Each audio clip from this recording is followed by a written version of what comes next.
সবসময় লম্বা বেগুনি বানাই, আজকে এগুলো দিয়ে বানাবো, দেখি কেমন হয় ফলাফল। অনেকে দেখতেছে আবার গোল গোল করে কেটে বেগুনি বানাইতেছে।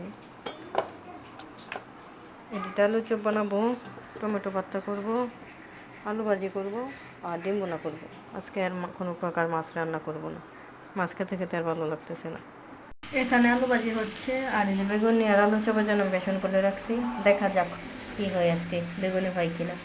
তখন বেগুনি ইতিহাস হয়ে গেছে, বাকিটা দেখা যাক কি হয়। খারাপ না, ভালোই হয়েছে।